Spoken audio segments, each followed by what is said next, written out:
Saatnya Anda dengarkan podcast Ngobrol Asik bareng RRI Malabo. Assalamualaikum warahmatullahi wabarakatuh. Selamat siang ya untuk pendengar dimanapun Anda berada dan juga pemirsa. Senang dan bahagia sekali nih di program podcast ya. Nah, untuk hari ini kita bincang-bincang menarik kami hadirkan untuk Anda, dan di sini juga Dharma tidak sendiri. Namun kita sudah kedatangan narasumber juga ya di RRI, dan yang pastinya terkait dengan topik ya yang menarik. Kita akan bincang-bincang yang mana nih tentang peran PBSI ya menyongsong PON di tahun 2024. Tentunya yang juga nanti di Aceh Barat ya akan dilaksanakan, namun seperti apa kesiapan dari PBSI sendiri. Nah, kita untuk tahu yang pertama sekali ya, kita bincang-bincangnya santai aja nih sambil ngopi-ngopi. Sambil ngopi-ngopi ya, ngopi-ngopi cantik. Kalau sama presenter ngopi-ngopi cantik. Kalau sama narasumber ngopi-ngopi ganteng. Kita sapa dulu nih. Assalamualaikum Bang. Waalaikumsalam warahmatullahi wabarakatuh. Iya, dekat lagi dong. Ini kita biar enak ngobrolnya, susah ya Bang ya. Oke. Emang presenternya luar biasa loh ini. Baik ya, ini narasumber kita nih untuk pemirsa podcast. Ini ada Bang Adi Riyadi SE, atau mungkin lebih akrabnya tuh disapa tuh Bang Ai gitu ya Bang ya. Nah, kita panggilnya Bang Ai. Ini ketua PBSI di Aceh Barat. Nah, mungkin ada sebagian pemirsa kita nih Bang, pecinta podcast ya, khususnya RRI, yang mungkin tidak semua kenal nih dengan sosok Bang Ai gitu ya. Nah, ternyata Bang Ai ini sebenarnya ya, apakah mungkin ada juga nih yang barangkali timbul pertanyaan ya, apakah ketua PBSI itu apa benar-benar putra daerah Aceh Barat sendiri, atau barangkali orang mana sih? Terus kita juga mau tahu bisa terpilih menjadi ketua PBSI, apakah ada persyaratannya ya kan, atau mungkin apa juga mungkin dulunya memang atlet seperti itu ya. Kita ngulik ya, kita kupas di sini, bincang-bincang kita santai-santai aja ngobrolnya. Nah Bang Ai, sekali lagi nih makasih nih Bang Ai udah hadir nih, udah disita waktunya sama Dharma. Sama-sama. Iya, dan di sini juga kita ada tim-tim kita juga ya, tim-tim yang solid. Nah Bang, ini kan terkait tentang tentunya PON kan tinggal hitungan bulan ya yang akan dilaksanakan di Aceh Barat. Nah tentunya kan ini peran dari PBSI sebelum nantinya, apa sih peran dari PBSI, seperti apa? Nah, terlebih dahulu kita mau tahu profil ya sosok dari Ketua PBSI Aceh Barat periode 2023-2027 bersama Bang Ai. Nah, Oke, Dharma, terima kasih. sama-sama.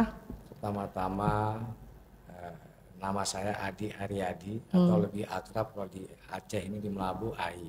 Ai. Jadi memang bulu tangkis ini, kalau bicara bulu tangkis mungkin panjang ceritanya nih. Memang ini olahraga yang udah saya geluti dari mulai umur 4 tahun. Di mana 4 tahun itu saya sudah mulai ya megang raket, nepok-nepok. Bulan di keluarga juga ibu, bapak, kakak semua emang pecinta olahraga bulu tangkis. Oh iya. Nah, makanya di tahun 84 itu saya merantau ke Jakarta, begitu tamat SD di SD Rundeng. Oh, SD Rundeng. Rundeng. Alumni SD Rundeng sama dong. Ya, Beda tahun aja kita. Iya. Jadi kebanyakan orang mungkin merantau, mungkin pendidikan. Atau Iya benar. Saya merantau ya karena bulu tangkis itu tadi. Oh, merantau karena ini tekuni. Iya, karena mau melanjutkan keinginan yang tinggi terhadap bulu tangkis. Iya. Karena ya apapun masa itu di Aceh kita lah, sarana prasarananya dan SDM kepelatihan kan sangat tertinggal ya dalam cabang olahraga ini dibandingkan dengan Pulau Jawa. Iya. Makanya ke Jakarta menggeluti itu dari mulai tahun 84 itu top-topnya lah, top di olahraga bulu tangkis 90, tahun 90. Oh, tahun 90. Nah, tahun 90 itu saya langsung juara nasional. Wow. Juara nasional, ada beberapa kejuaraan yang nasional saya juara, bahkan ada yang finalis. Nah, kemudian di tahun yang sama juga saya sempat masuk tim nasional. 90 ya, tahun 90 ya. 90. Tim nasional, ya kalau istilah sekarang pelatnas. Oh, Nah, pelatnas. itu pemusatan latihan nasional. Mhm. Nah, selama saya bergabung di pelatnas itu, alhamdulillah pernah menjadi juara di Jerman, Wow, luar biasa loh. finalis di Belanda. Bisa deket lagi nggak Bang sama mic-nya nih? Oke. Ini masalah kalau udah sampai go internasional ya, ini mic-nya jangan jauh-jauh nih. Ya, harus diketahui orang. Harus diketahui. Iya, iya benar-benar. Iya, jadi biar nantinya kan kita tahu bahwasanya wow gitu ya. Ternyata ketua PBSI ini juga punya apa namanya? Bakatnya luar biasa, terus juga sudah go internasional gitu ya, bukan hanya tingkat kecamatan atau kabupaten. Ya silakan Bang, lanjut lagi kita ngobrolnya. Tadi prestasi lah yang pertama tadi, prestasi. diulang lagi soalnya mic-nya jauh. Jadi seperti tadi saya sebutkan, dalam artinya di internasionalnya di Jerman juara, di Belandanya finalis. Wow, di Jerman itu juara apa Bang Jerman? Itu di tingkat junior masa itu. Junior. Ya, Itu usianya berapa tuh Bang? sekitar 17-18, 17 tahun. Iya, itu di tahun 90. 90 ya. Jadi 90-92 itu saya banyak menjuarai beberapa kejuaraan. Nah, kemudian di Filipina. Oh, Filipina juga. Filipina juara, kemudian di Bangkok, Singapura, kemudian di Malaysia. Di Malaysia itu 5 negara bagian saya juara. Wow. Kedah, Perak, Johor, Ipoh, Selangor. Yang nggak juara di Kuala Lumpurnya di KL. Nah, itu cuma finalis itu kalah. Iya, iya, iya. Kalah dengan itu masa itu Ong Wee Hock, pemain Malaysia. Ya kalau dalam negeri banyak. Iya. Ya banyak, ada kejuaraan nasional Sinar Mutiara Cup, kemudian kejuaraan nasional Puspa Jawa Pos Jember, kemudian kejuaraan SGS lupa kepanjangannya, itu di Bandung, kemudian kejurnas juara nasional di 92 itu di Gor Mato Angin Ujung Pandang. Iya. Nah, kemudian kalau di DKI-nya ya juara DKI dan juara wilayah Jakarta Timur. Kebetulan saya domisili di wilayah Jakarta Timur. Dan di Aceh pun juga pernah. Iya. Dalam artinya ya alhamdulillah kalau untuk prestasinya sih alhamdulillah. Dan saya pikir ini bukan suatu yang untuk disombongkan, tapi sampai dengan hari ini Iya.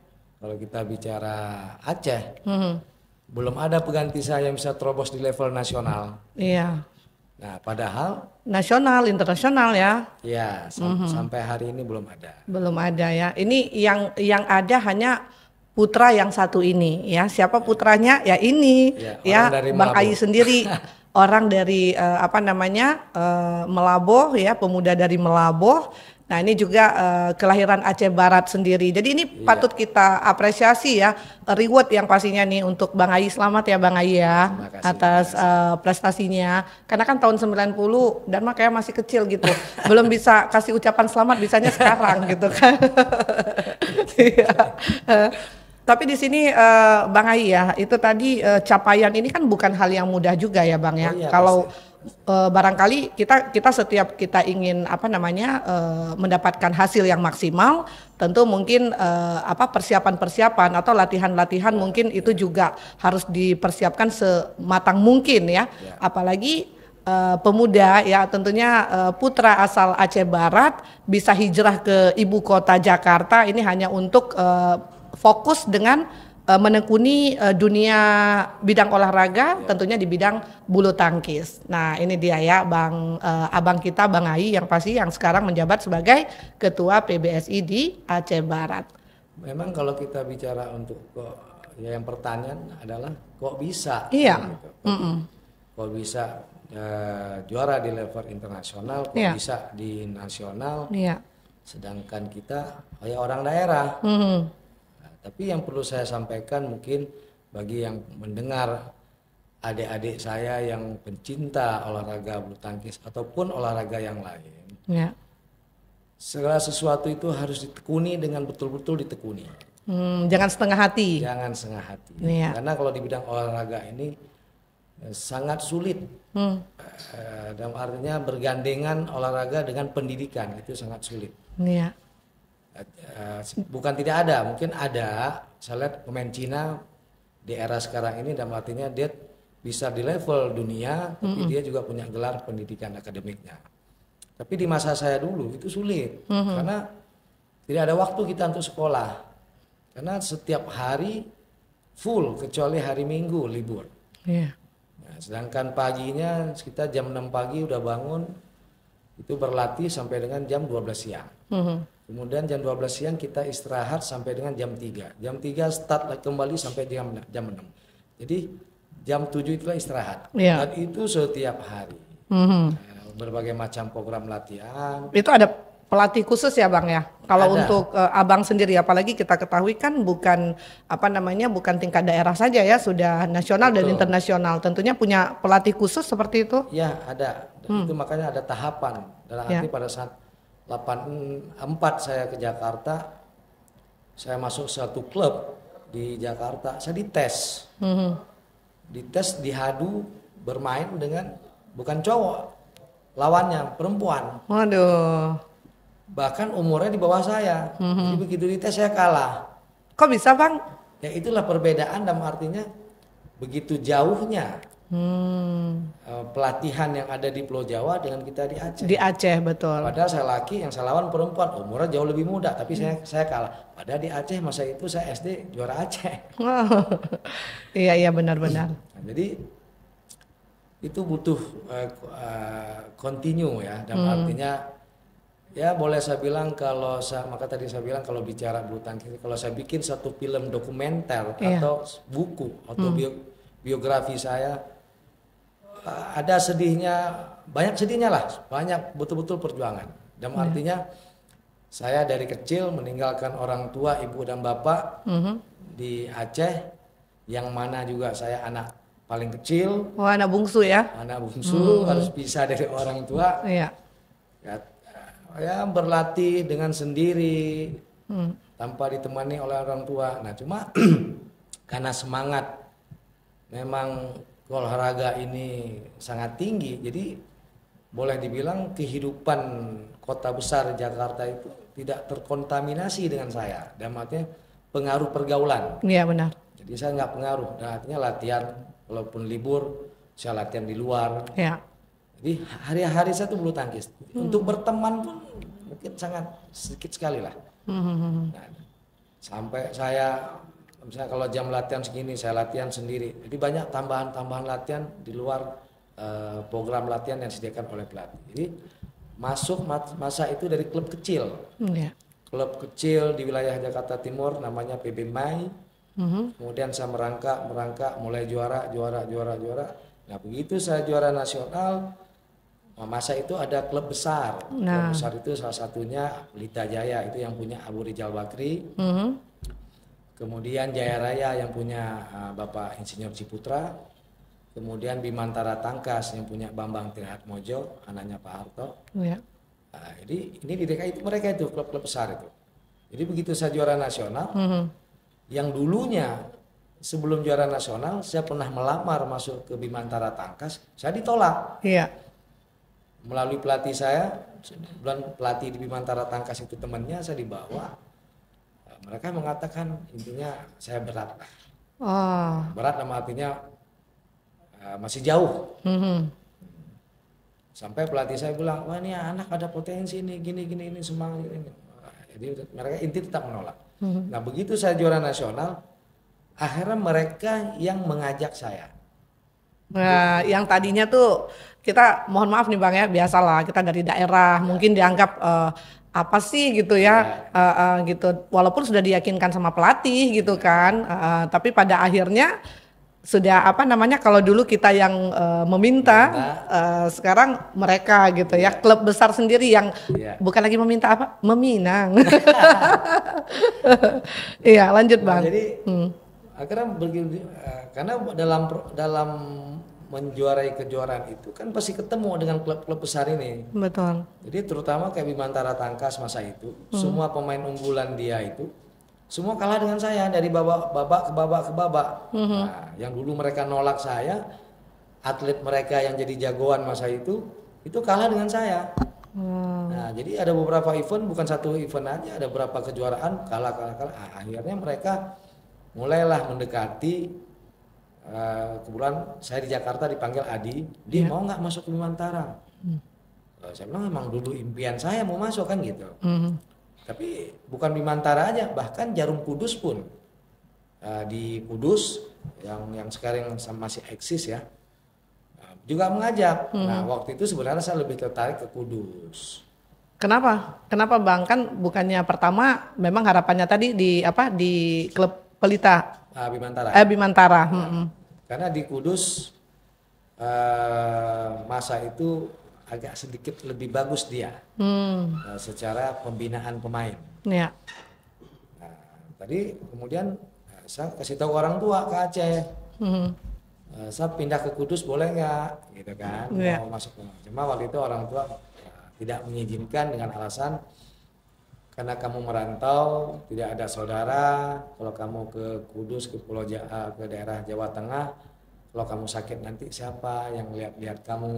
Itu alasan orang tua. Tapi kalau di Jakarta, walaupun kamu tinggal sendiri, tapi masih ada saudara. Ya, yang suatu waktu dalam arti bisa ditelepon untuk datang. Nah, akhirnya karena alasan orang tua demikian, saya ikuti. Saya masuk Bimantara Tangkas. Nah, jadi waktu itu pun karena saya pernah ditolak. Iya benar. Karena saya beralasan dengan pelatih saya. Jual mahal lah. Jual mahal. Iya. Jadi dengan jual mahal itu saya bilang, boleh. Tapi klub kecil saya yang PB Mai itu, mereka minta ya kalau istilah bola bursa transfer. Iya. Saya bilang boleh, saya pindah. Tapi kamu Bimantara Tangkas harus bayar ke klub kecil saya supaya saya bisa keluar dari klub kecil, saya masuk ke klub kalian. Nah masa itu 90-an itu 10 juta. Itu masa itu. Masa itu. Kalau dirupiahkan sekarang nih nominalnya 10 juta sekarang berapa nih Bang? Kita kali 10 kali ya. Iya. Wow. Fantastis. Dia bayar 10 juta. Nah, masuklah saya ke Tangkas. Kalau namanya Bimantara Tangkas, tapi orang lebih sering menyebutnya Bimantara atau Tangkas. Nah, selama 4 tahun di situ. 4 tahun. Saya berlatih di Bimantara Tangkas dengan dilatih oleh pelatih dari orang China ya, tapi dia orang Indonesia. Nah, tapi dia berdarah China, tapi masa zaman dulu tinggal di Indonesia, mungkin masa PKI dulu atau bagaimana mereka kembali ke Cina. Nah, dipakai oleh Bimantara, namanya Fang Kaisang. Dialah yang melatih saya sekian tahun itu sampai di level internasional. Bahkan saya juga pernah menjadi finalis juara dunia junior. Wow, luar biasa nih. Itu pada tahun 90 atau tahun berapa Bang? Di bawahnya. 880. Itu usia umur 15-16 tahun. Luar biasa ya. Ya bukan hal yang mudah nih, capaiannya juga luar biasa ya. Kalau dulu tuh usianya masih ini, kalau untuk sekarang juga masih fresh gitu ya Bang ya. Memang kalau sebutannya atlet ya, atlet ya. Kalau ini kan atlet bulu tangkis ya. Nah sebenarnya Bang, kenapa bisa memilih bulu tangkis? Sedangkan kita tahu dunia olahraga ini kan banyak cabang-cabangnya gitu ya. Misalkan ada bola kaki atau apa, mungkin seneng juga dengan cabang-cabang olahraga lainnya. Senang, secara cabang saya sepak bola bisa. Oh bisa juga. Tenis bisa, tenis lapangan ya. Iya. Kemudian tenis meja bisa, bola voli bisa. Aduh. Nah, cuma yang paling diantara cabur tadi itu bulu tangkis. Bulu tangkis. Karena ngikut orang tua. Bapak atau ibu nih? Bapak ibu. Dua-duanya. Waduh, luar biasa. Jadi turunan nih ya. Turunan. Jadi makanya fokus mengambil satu cabang olahraga yang ditekuni bulu tangkis. Nah ini juga memang luar biasa sekali nih untuk pemirsa ya, di podcast kita, obrolan kita untuk hari ini tuh menarik sekali dengan sosok Ketua PBSI Aceh Barat, ada abang kita ya, Bang Adi Riyadi SE, atau mungkin akrab kita sapa dengan Bang Ai. Nah ini luar biasa sekali. Dan apa namanya Bang, sekarang ini kalau boleh tahu nih Bang, kan dulu tuh dari Aceh sendiri harus hijrah ke Jakarta. Nah, alhamdulillah kita hijrah itu mengharumkan nama Aceh gitu ya, Bang ya. Nah, ini apa namanya, Pak? Pasti ada hambatan-hambatan ya. Itu tadi dari segi pendidikan itu seperti apa sih membagi waktu untuk pendidikan sama ini, sama apa namanya? Latihan-latihan atau fokus untuk di dunia olahraga nih. Nah, maka tadi yang saya sebutkan, artinya kalau kita sudah terjun di dunia olahraga dan artinya diseriusin, harus ada yang dikorbankan, terutama pendidikan. Jadi orang tua gimana tuh? Ini kan masalah pendidikan kan juga penting ya. Waktu itu kan kita pasti semua tahu gitu ya, olahraga, pendidikan. Nah itu seperti apa tuh? Nah makanya karena saya sudah berprestasi, jadi kita di bawah binaan dinas pendidikan. Oh iya. Kalau SMP masa itu dinas pendidikan, kalau sudah SMA larinya ke kementerian. Nah jadi karena kita binaan daripada mereka dari DKI, jadi kita memilih memilih sekolah yang ibaratnya ada dispensasinya. Dispensasinya misalnya kayak saya dulu SMP 195. Saya masuk di sekolah situ, tapi saya boleh kapan aja masuk. Nah, di saat ujian masuk, kalau emang lagi ada pertandingan, lagi ada latihan, saya mendapat dispensasi untuk tidak masuk sekolah. Nah, begitu juga dengan di SMA-nya, makanya SMA saya masuk di swasta. Nah, karena emang sulit, maka saya bilang tadi, masa itu sulit kita untuk bergandengan antara sekolah dengan olahraga. Waktunya tidak ada. Kalaupun pagi kita kan latihan pagi mau sekolah, kalaupun ke sekolah pasti di sekolah nanti tidur itu pasti ngantuk, capek. Iya, benar. Tapi Bang, memang kalau kita ketahui apalagi seperti Abang ya, yang sudah kita sudah apa namanya sudah tingkat internasional, bahkan sudah ke go internasional. Nah ini pasti kan kalau pelatih ini kan sangat ketat ya untuk menjaga baik itu dari waktu, membagi waktu untuk bermain mungkin kalau kita katakan tuh persentasinya tuh sedikit gitu ya. Waktu untuk main sama mungkin makanan juga harus dijaga ya Bang ya. Nah itu kalau di bulu tangkis sendiri siapa tahu nih mungkin dari obrolan kita ya di podcast kita ada nih junior kita, walaupun kemarin sampai saat ini belum ada nih yang bisa menggantikan Bang Ai seperti itu ya. Nah mudah-mudahan ada. Apa sih trik untuk junior kita yang akan mungkin melaju ke tingkat cabang olahraga bulu tangkis sendiri? Itu tadi yang paling penting saya boleh bercerita kemauan dari si atlet itu tersebut atau dari si anak itu tersebut. Tanpa ada kemauan saya pikir sangat sulit, karena di olahraga bulu tangkis ini pemenangnya cuma satu, pengikutnya rame. Ibarat dalam satu event kejuaraan itu pengikutnya mungkin 100 bahkan lebih, tapi pemenangnya cuma satu. Nah, jadi dulu saya mempunyai menyemangati diri sendiri.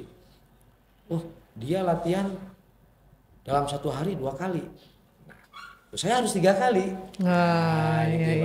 Ibaratnya di samping program tadi pagi sama sore, nah, di malamnya saya tambahan sendiri. Nah itu kan di luar dari jadwal pelatih ya. Benar.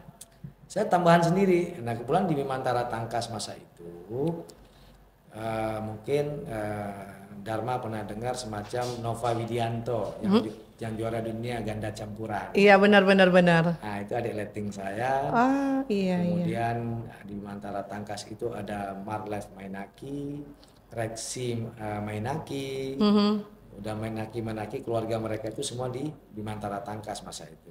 Nah kemudian terakhir Hendrawan, Riki Subagya, Joko Suprianto, Hermawan Susanto itu berasal dari klub Bimantara Tangkas.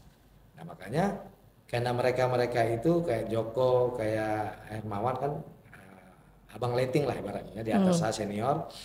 Nah semacam Nova Widianto ini adik lighting saya. Nah, jadi di saat saya mau latihan malam tambahan, dia itu yang bagian lempar-lempar bola saya apa aja gitu, bantu lah. Bantu. Saya bilang setelah bantu kita biasa, ayo makan Indomie. Iya benar. Ada barter lah ya kan. Kita minta tolong orang, kita ajak makan Indomie. Baik Bang, ini menarik ya bincang-bincang kita untuk hari ini. Nah Bang, ini kan seperti Abang katakan sendiri nih, belum ada dari kita lihat ya, dari apa namanya adik-adik lah ya, adik-adik kita gitu. Karena dia ditentukan usia nggak Bang kalau misalkan dari atlet bulu tangkis? Ya, dia pakai kelompok umur. Ini umurnya yang baru bisa mengikuti itu usia berapa? Dia ada usia dini mungkin 9-10, usia dini, usia pemula, kemudian usia berapa lagi sampai di dewasa dalam artinya di atas 17 tahun itu dewasa. Jadi ada kelompok umurnya. Iya. Maka dalam satu kejuaraan itu, nah seperti kita kan Dharma nih tanggal 8 ini kan kita PBSI Aceh Barat itu membuat satu kejuaraan. Nah tuh. Sebenarnya kita arahnya mau ke situ tuh. Mau ke situ tuh. Iya. Jadi kejuaraan itu bagian daripada agenda PBSI Aceh Barat untuk memang sebenarnya sih kita lebih kepada Aceh Barat. Nah, tapi ini kejuaraan saya bikin untuk se-Aceh. Dan artinya biar daerah-daerah lain pun bisa merasakan atmosfer pertandingan di luar di daerah dia. Baik ya, untuk pemirsa kita masih di podcast kita. Aduh Bang, kita minum-minum dulu lah ya, santai-santai ya.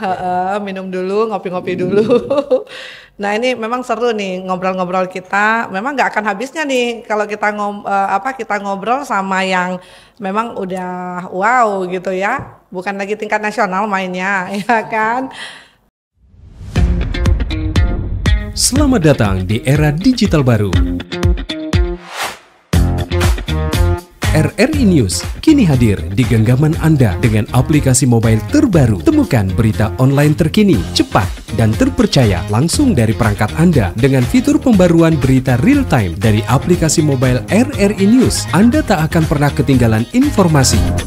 Nikmati kemudahan akses berita nasional dan internasional, berita terpopuler, dan video berita terbaru kapan saja dan di mana saja. Dilengkapi dengan teknologi terkini, aplikasi mobile RRI News memberikan pengalaman membaca yang lebih baik. Dapatkan notifikasi berita penting langsung di layar ponsel Anda. Jelajahi kategori berita yang Anda minati, mulai dari politik, ekonomi, budaya, hingga olahraga. Anda juga bisa berbagi berita penting kepada teman dan keluarga melalui media sosial dan aplikasi pesan, menjaga Anda tetap terhubung dengan dunia di sekitar Anda. Memiliki jaringan lebih dari 80 microsite tersebar dari Sabang sampai Merauke, serta memiliki tren pembaca yang semakin meningkat. RRI News menghadirkan liputan berita terlengkap dan terkini dari seluruh Indonesia. Unduh sekarang di Google Play dan App Store aplikasi mobile RRI News, membawa dunia ke dalam genggaman Anda. Aplikasi mobile RRI News, berita terkini dan terpercaya dalam genggaman Anda. RRI Digital dengan tampilan baru, berbagai konten kolaborasi dari berbagai program nasional, termasuk siaran visual langsung, siaran radio langsung, daftar putar musik, podcast, berita video, dan berbagai fitur interaksi pengguna dalam permainan. Berbagai konten menarik seperti suka, komentar, dan berbagi, serta obrolan langsung dengan penyiar dan pengguna. Pesan langsung dan fasilitas obrolan pribadi antara pengguna aplikasi juga tersedia. RRI Digital tersedia di Google Store dan App Store. RRI Digital.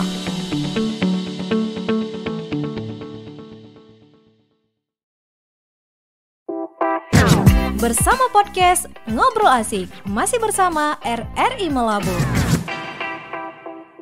Baik ya pemirsa, kita masih ngobrol-ngobrol asik ya di podcast bersama RRI, dan tentunya juga masih bersama Dharma dan juga Bang Ai ya, narasumber kita. Nah ini atlet bulu tangkis senior kita yang tadinya torehan prestasi yang dicapai luar biasa, dan juga tadi tuh plus minusnya ya, pastinya membuahkan hasil yang maksimal, tentunya juga butuh perjuangan, harus jauh dari orang tua, anak bungsu lagi, ya kan? Bisa kita rasakan tuh gimana gitu ya Bang Ai ya. Iya, Bang Ai sendiri nih Bang, kita untuk untuk pemirsa kita ya di obrolan kita, kalau Bang Ai sendiri kan tadinya tuh memilih cabang olahraga bulu tangkis ini kan dari orang tua. Nah kalau Abang sendiri nih statusnya sekarang udah berkeluarga kan? Alhamdulillah sudah mempunyai 3 orang putra putri. Putri berapa? Putra berapa? Yang pertamanya putri. Iya.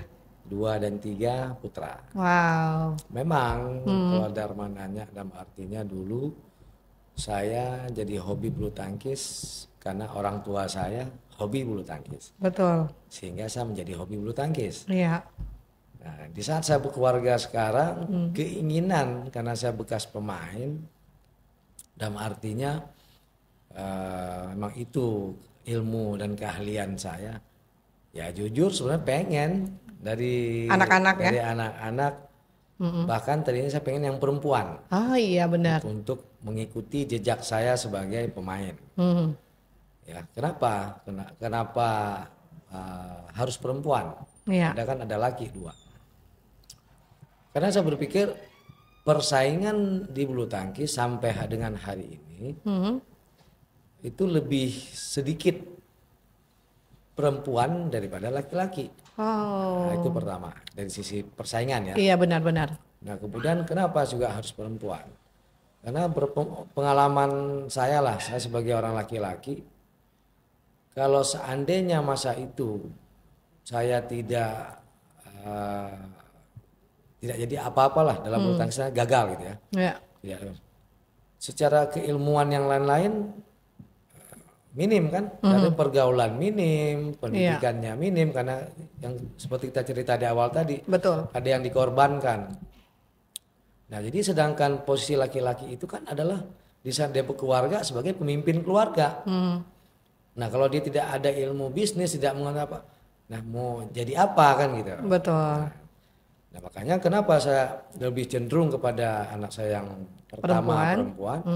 Nah, saya berpikir dalam artinya kalaupun dia korbankan sekolah, fokus ke dunia bulu tangkis, ya misalnya dia tidak jadi pemain, nah toh dia kan posisi perempuan dalam apabila dia berkeluarga nanti bukan dia yang menghidupi keluarga, betul, tapi dia dihidupi. Iya, dalam betul. artinya dia punya suami yang bisa menghidupi dia. Nah itu dasar kenapa tadinya saya alasannya pengen, gitu ya. Saya memilih anak perempuan yang pertama. Kita lihat peluang juga nih Bang ya. Betul. Peluang persaingan untuk antara pemain putra dan putri seperti itu ya. Betul. Karena apa? Perempuan dan sampai hari ini kan secara kita mungkin Dharma suka nonton di TV kejuaraan bulu tangkis. Ya. Ini sangat jauh menurun. Kalau menurut hemat saya lihat baik putranya maupun putri. Artinya dari sisi prestasi di tingkat internasional. Bahkan kalau dulu kan peta kekuatan bulu tangkis itu Indonesia, Malaysia, Cina. Nah sekarang Jepang sudah oke, bahkan kayak Carolina Marlin itu Spanyol. Padahal Spanyol Eropa itu kan sepak bola ya. Betul. Tapi mereka juga sudah mulai menggeluti bulu tangkis.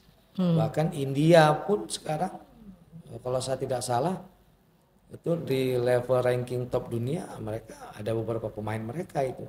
Nah berarti Bang dari cerita kita tadi berarti intinya kalau dari anak-anak nih ya manggilnya nih apa? Papi. Nah misalkan ini ya ada atau mungkin ada nggak dari baik itu yang putra maupun yang putri, kami mau ikut jejak papi nih gitu, mau jadi pemain bulu tangkis kayak papi gitu kan. Nah itu ada nggak dari anak-anak sendiri? Kebetulan kurang. Aduh, jadi kurang ya. Mungkin dilihat gini, papi pergi-pergi terus sih gitu kan, sibuk terus gitu kan. Mungkin dilihat juga mungkin Bang mungkin mereka memperhatikan latihannya juga bukan mudah ya seperti itu. Harus. Cuma saya ada merasa ini waktu itu. Di saat yang pertama yang perempuan umur 8 tahun, Iya. adiknya yang nomor 2, masa itu baru 2 ya, adiknya itu baru berumur pokoknya sekitar 4 tahunan lah. Pernah saya ajak, jadi satu waktu saya lagi latihan, saya ajak. Iya. Tujuan saya ajak supaya paling enggak biar aja dia bermain-main dulu Iya, dengan benar, suasana lingkungan situ ya. itu. Benar-benar.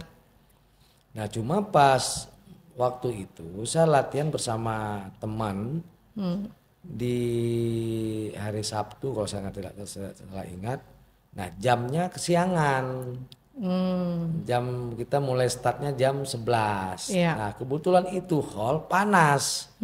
Jadi pada saat saya membawa anak saya ke situ, jadi dia merasa kepanasan. Jadi ibaratnya apa namanya, feel pertama dia tuh nggak dapet. Iya benar. Nah, Iya. jadi begitu dia datang ke situ, saya latihan jam 11 siang sampai jam 1, dia kepanasan, pulang panas ngataan. Iya benar. Pas waktu momen selanjutnya saya ajak nggak mau. Waduh, saya pikir kenapa kemarin sempat semangat gitu kan. Iya. Saya coba ingat-ingat, waduh mungkin gara-gara setelah kesan pertama dia udah nggak seneng dia. Iya benar. Oh, jadi mungkin ya bisa jadi ya itu mungkin yang membuat pas dilihat, waduh nggak mau nih kayak papi, berarti panas-panasan ya. Dia kirain mungkin di ruang yang bukan AC, outdoor, mungkin. indoor gitu ya, jadi dingin seperti itu. Nah baik Bang, ini menarik sekali ya kalau kita ngobrol terkait tentang bulu tangkis sendiri. Nah kita kan ketahui nih Bang, kalau Abang sendiri nih kita tahu kalau bulu tangkis itu kalau tingkat cederanya dia kan ada kan mungkin apalagi mungkin lagi pertandingan nih atau barangkali juga latihan. Nah itu yang sering sekali terjadi Bang, apa sih cedera yang sangat berat kalau di sesi cabang bulu tangkis sendiri nih? Bulu tangkis di ankle, dalam artinya di lengan, kemudian di dengkul, kemudian di ankle kaki. Nah, itu yang vital. Iya. Nah makanya kalau di kaki, di pergelangan kaki bawah itu yang paling parah adalah putus urat tendon. Urat tendon itu urat kaki yang besar di belakang. Iya. Nah itu pernah dialami oleh Sarwenda Kusuma Wardani. Itu tahun 98 kalau saya tidak salah. Di saat kejuaraan Indonesia Open, dia final dengan Susi Susanti. Terjadi rubber set, di set ketiga dia tergeletak karena tendonnya putus. Nah tendon putus itu bisa dalam artinya udah terlalu lelah ataupun salah pada saat pengambilan bolanya. Nah yang kedua di dengkul. Di dengkul kebanyakan cedera itu karena kan kita bulu tangkis ini ada latihan gym, mengangkat beban. Oh iya. Nah, kadang-kadang secara anatomi tubuh ini kan beda-beda. Iya. Kalau orang tinggi biasanya kelemahannya itu di dengkul karena dia tidak sanggup menahan beban yang lebih berat. Nah seperti saya orang yang tidak terlalu tinggi untuk beban itu masih aman. Nah makanya itu sering terjadinya di dengkul. Nah kemudian di tangan di pergelangan. Dia bukan keselio bukan apa tapi lebih sering karena memang dia memukul. Jadi urat-uratnya kalau bahasa seringnya urat halusnya itu cedera. Nah makanya kalau cedera itu butuh penyembuhan sampai 6 bulan itu bahkan lebih. Saya juga pernah ngalamin itu. Saya sempat ke Penang, saya suntik waktu itu pakai steroid lah. Karena memang masa itu saya sudah tidak di pelatnas dan itu dibolehkan. Tapi kalau masih dalam masa pelatnas ikut kejuaraan internasional, steroid nggak boleh, itu dianggap doping. Nah, saya pakai, tapi nggak ini juga karena dia penyembuhan langsung. Akhirnya saya nggak nyaman, akhirnya sembuh-sembuhnya dengan fisioterapi. Oh gitu. Baik, ini ya menarik nih. Tadinya dari profil sosok ya Ketua PBSI kita di Aceh Barat yang bernama lengkap Bang Adi Riyadi SE atau akrab disapa dengan Bang Ai, ya. Itu tadi dengan torehan prestasinya, terus juga tadinya tentang keluarga juga sedikit kita sudah sudah bincang-bincang gitu. Nah, sekarang ini kita ke PBSI-nya nih Bang, yang di Aceh Barat sendiri.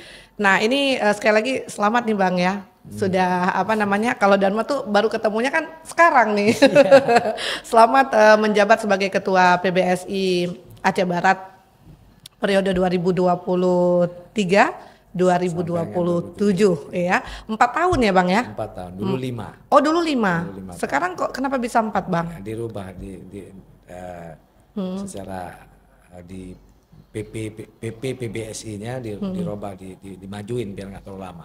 Baik, Bang Ai, ini kita ke jabatan Abang sekarang ya sebagai ketua PBSI.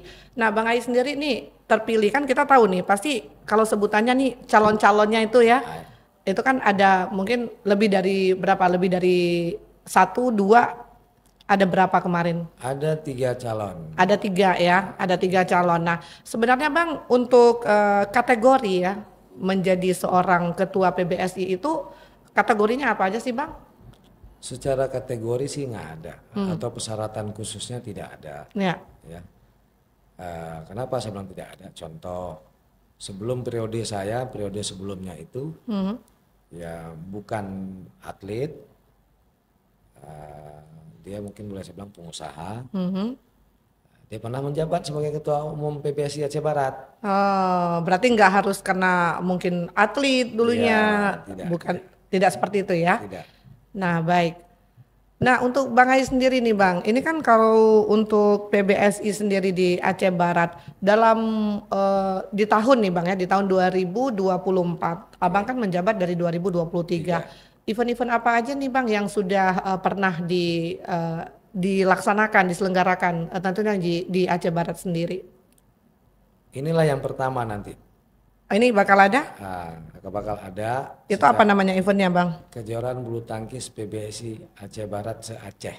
Oh, kejuaraan bulu tangkis PBSI se-Aceh. Ya, se-Aceh. Diselenggarakan di Aceh Barat. Di Aceh Barat. Nah, itu memang secara saya ditunjuk sebagai, ya bukan ditunjuk, artinya hasil daripada muscap ya, musyawarah cabang PBSI Aceh Barat. Saya terpilih sebagai ketua umum.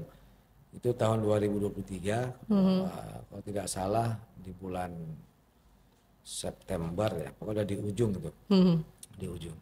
Nah, karena udah di ujung, baru di tahun 2024 ini saya membuat kejuaraan.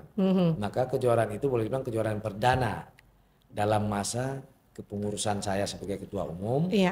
Dan itu juga sudah saya canangkan adalah menjadi agenda rutin PBSI Aceh Barat untuk setiap tahun sampai dengan 4 tahun insya Allah. Itu akan selalu saya akan adakan, karena memang tanpa ada kejuaraan, ibaratnya kalau kita bilang dalam TNI, ini latihan terus perangnya kapan? Iya betul. Itulah tempat mereka untuk berperang, di event itulah untuk mereka melihat atau menilai, mengevaluasi selama mereka berlatih sekian bulan, kemudian ada kejuaraan ya, sampai di mana. Kalau ibaratnya kalahnya di mana. Iya betul. Nah, kalau menang dalam artinya, berarti inilah hasil yang saya latih kemarin sehingga membuahkan hasil jadi juara. Yang pasti kalau Bang Ai ini juga dengan adanya event yang diselenggarakan nih ya, bulu tangkis Aceh ini ya, kejuaraan bulu tangkis Aceh, itu berarti untuk melihat juga nih bibit-bibit ya. Betul. Dari atlet-atlet kita nih. Betul. Untuk nantinya mungkin bisa ke tingkat yang lebih ini lagi gitu ya. Mungkin. Betul ya. Mungkin nanti harapan dari Bang Ai selaku ketua PBSI yang kemarin kita belum mendapatkan pengganti seperti itu. Ya. Mudah-mudahan ada putra Aceh yang bisa ya untuk melanjutkan. Sebenarnya kalau kita saat ini ada beberapa adik-adik kita orang Aceh Barat yang sudah berlatih di Pulau Jawa. Bahkan ada yang di Jarum Kudus, beberapa orang. Iya. Bahkan yang bukan yang di Jakartanya juga ada. ada juga yang sudah berprestasi. Oh sudah ya? Sudah ada. Nah inilah kadang-kadang Dharma ya. Ini juga yang sering saya pikirkan. Jadi catatan PR gitu? Iya, dan artinya itu saya alami. Saya alami di mana dulu saya pernah berprestasi. Ya mohon maaf, kita pemerintah daerah kurang perhatian. Aduh, presenter ikut lemes nih. Berarti ini ya, iya benar Bang. Sebenarnya kalau kita, berarti ini ya, yang mungkin ini juga unek-unek ya. Iya. Bisa kita katakan kekecewaan gitu. Ada nggak kecewa? Pasti. Kecewa, pasti. Ya. Dan artinya apalagi saya waktu itu ya masuk ke tim nasional itu kan tidak mudah. Betul. Kita orang dari kampung nan jauh di ujung Sumatera bisa terobos di level nasional. Kemudian kita membawa nama harum Aceh. Tapi ya, dari pemerintah daerahnya, maka saya tadi mohon maaf. Iya. Jangankan diberikan uang atau apapun itu, ucapan aja tidak.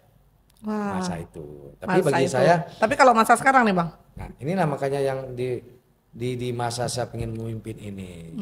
Makanya ini yang ingin saya coba bikin terobosan. Karena PBSI ini kan tidak bisa bergerak sendiri. Betul. Karena PBSI ini adalah anak daripada induknya KONI. Iya. Nah, KONI yang mempunyai akses ke pemerintah daerah, sedangkan kami PBSI tidak. Iya. Nah, apapun olahraga ini kan tidak bisa dibisniskan, Betul. ya. Memang ini uang keluar. Nah, kalau tidak ada dana ini yang sulit. Kelihatan memang bulu tangkis tidak besar, tapi karena rutin itu jadi besar. Iya benar-benar. Nah, beda dengan sepak bola. Kalau sepak bola mungkin beli bola bisa dipakai berbulan-bulan. Nah, demikian juga sepatu. Kalau bulu tangkis bisa misalnya kita kok sekali pakai, hancur pakai kok baru lagi. Iya. Nah, kemudian kayak raket kita bilang tidak patah, ya kan? Tapi senar kan bisa putus. Betul. Mungkin hari ini kita senar, kita main bisa putus juga lagi. Iya benar-benar. Nah, kemudian juga kayak semacam sepatu. Sepatu walaupun baru, kadang-kadang kalau emang dia bagus, harganya yang mahal lah kita bilang. Iya. Nah, itu bisa mencapai 1 tahun Betul. atau 1,5 tahun. Nah, tapi kalau kita beli yang murah-murah mungkin 2-3 bulan hancur. Harus beli lagi gitu. Nah, itu yang jadi kendalanya di situ, persoalannya di situ. Iya, tapi Bang, kita kan untuk PBSI sendiri, kita tahu PBSI ini kan juga naungannya tuh KONI seperti itu. Iya, iya. Nah, tapi dari PBSI sendiri apakah tidak ada duduk bersama seperti itu? Misalnya PBSI, ketua PBSI, KONI, terus juga sinkron dengan pemerintah daerah setempat seperti itu. Nah, memang beberapa hari yang lalu kita pernah duduk dengan ketua umum KONI. Iya. Bincang-bincang. Dalam artinya ya sedikitnya paling nggak kami ingin tahu lah dari PBSI apa sih kendala daripada KONI sehingga anggaran untuk KONI-nya itu kecil. Di mana? Karena ya kami ingin tahu. Betul. Karena itu kan seperti saya sampaikan tadi, PBSI tidak ada ranah sampai ke pemerintah. Iya. Dia ranahnya hanya ke KONI. Betul. Nah, jadi ibaratnya apa yang dikasih KONI ya itu kami terima. Itu yang diterima, iya. Kalau nggak dikasih ya tidak terima apa-apa. Iya. Kan gitu. Jadi, tapi kan mau dengar alasannya ya, mau tahu juga perkembangannya gitu ya. Ya kami ingin tahu. Ya intinya kami PBSI dalam masa kepengurusan saya, apapun yang dibutuhkan oleh KONI untuk bisa menjadi terobosankah atau apapun itukah, kami siap. Ya. Siap dan artinya untuk KONI mempunyai anggaran yang lebih layak sehingga bisa membantu cabur-cabur yang ada di Aceh Barat ini. Aceh Barat, ya. Apalagi kami PBSI menjadi cabur prestasi. Nah, makanya baru-baru ini ada komite dari sekolah SMA 1 apa 2 ya saya lupa. Baru kemarin ketemu saya Ya alhamdulillah ada satu siswa mereka habis juara O2SN. Nah, jadi karena juara O2SN mau diberangkatkan ke Jakarta di level nasional. Ya. Nah ini kan prestasi. Betul. Prestasi. Nah kayak kami PBSI ini kan ya secara sumber dananya ya tidak ada kalau KONI tidak memberi. Iya benar. Nah cuma ya sejauh ini ya karena saya memang ya pemain, pecinta, kemudian sekarang duduk di PBSI. Iya. Nah, itu menjadi tugas saya ya sebenarnya. Betul. Jadi, itu PR ya. PR besar. Iya, nggak mungkin kita lepas tangan gitu ya Bang ya, karena memang cinta ingin juga, karena memang Abang juga kita bilang mantan ya, mantan atlet yang berprestasi. Jadi begitu kita dengarkan ada atlet yang mungkin bisa mengharumkan Aceh, ya kenapa? Why not gitu ya? Kenapa tidak? Ya seperti itu ya. Tidak menunggu harus dari KONI gitu. Walaupun ini berat ya Bang ya. Betul, karena emang itu tadi saya pikir apa yang dirasakan oleh adik-adik sekarang, dan itu yang dulu saya rasakan, dan itu yang dulu saya alami. Jadi di saat mereka berprestasi, saya udah tahu duluan. Inilah yang kadang-kadang menjadi persoalan yang besar di lingkungan olahraga. Baik Bang. Nah ini untuk kesiapan Bang dari PBSI sendiri. Nah ini kan semoga nanti untuk kejuaraan yang diselenggarakan di bulan Agustus ini semoga bisa berjalan ya Bang ya dengan maksimal. Dan ini kalau untuk dari peran nih, kita juga akan akan menyaksikan juga ya sama-sama nih warga Aceh Barat gitu ya. Itu ada PON ya Bang ya. Nah yang PON sebentar lagi seperti itu. Nah kira-kira bulan berapa ya kalau PON ini Bang? September. Di September. Nah ini juga tinggal hitungan bulan ya setelah event yang diselenggarakan oleh PBSI. Nah ini dari PBSI ini peran untuk menyongsong atau menyambut PON ini yang sudah di depan mata. Apa sih Bang? Kalau untuk PON kami dari PBSI Aceh Barat tidak, kalau secara peran tidak ada peran. Betul. Ya, karena itu adalah ranahnya provinsi. Iya benar. Ya, tapi kalau saya selaku Ketua Umum PBSI Aceh Barat hanya bisa mengatakan terkait persiapan PON ini mudah-mudahan memang bulu tangkis ini apapun cerita masih dikuasai oleh Pulau Jawa. Ya, untuk Sumatera ya saya tidak mengatakan dalam arti tidak bisa. Tapi yang jelas persaingan terberatnya adalah Pulau Jawa. Wow. Terutama DKI, Jawa Tengah, Jawa Timur, Jawa Barat. Karena di situ banyak pemain-pemain kaliber internasional pun terjun pada saat PON nanti. Dan mereka akan kembali kepada daerah mereka masing-masing. Nah, sedangkan kita Aceh memang secara atlet kita ada, tapi kan belum mencapai level seperti atlet-atlet yang dari daerah-daerah Pulau Jawa. Baik. Nah, cuma memang saya berpikir kita boleh aja memasang target, ya mudah-mudahan mungkin kalau emas secara bergu saya melihat agak berat. Karena masih ada pulau-pulau Jawa tadi, ya mudah-mudahan mungkin di sektor perorangannya kah, karena di PON nanti ada bergunya, ada perorangannya. Oh iya. Nah, ya mudah-mudahan tidak dapat di bergu, bisa dapat di perorangan. Baik Bang Ai, ini bincang-bincang kita memang kalau sama Ketua PBSI ini memang nggak akan habisnya nih kalau kita ngobrol-ngobrol sudah mungkin ya. Ini ya obrolan kita nih udah nggak berasa nih sudah hampir 60 menit ya. Nah ini juga yang pastinya Bang di closing kita nih Bang untuk di bincang-bincang kita podcast bersama RRI Bang terkait tentang peran PBSI menyongsong PON 2024. Nah apa sih Bang di closing kita untuk bincang-bincang kita hari ini terkait dari hasil yang sudah kita obrolkan tadi, dan mungkin harapan-harapan Abang juga terkait Abang juga sebagai Ketua PBSI yang saat ini menjabat. Ya, saya berharap kepada adik-adik yang terpilih dalam skuad PON Aceh, Ya. bersemangat, berlatih, waktu masih ada walaupun tidak terlalu panjang. Ya. Ya, jangan takut kepada pulau-pulau Jawa tadi. Dan artinya bahwa kita anak Aceh walaupun jauh dari Pulau Jawa, ya kita juga mampu. Nah, kenapa saya bilang? Berarti saya sendiri mampu masa itu. Nah, saya pikir adik-adik sekarang, zaman saya dengan zaman sekarang, dengan fasilitas sarana prasarana Ya. yang sudah mulai membaik, ya saya pikir semangatnya jauh lebih besar lagi. Betul. Nah, intinya ayo semangat berlatih, berjuang, Ya.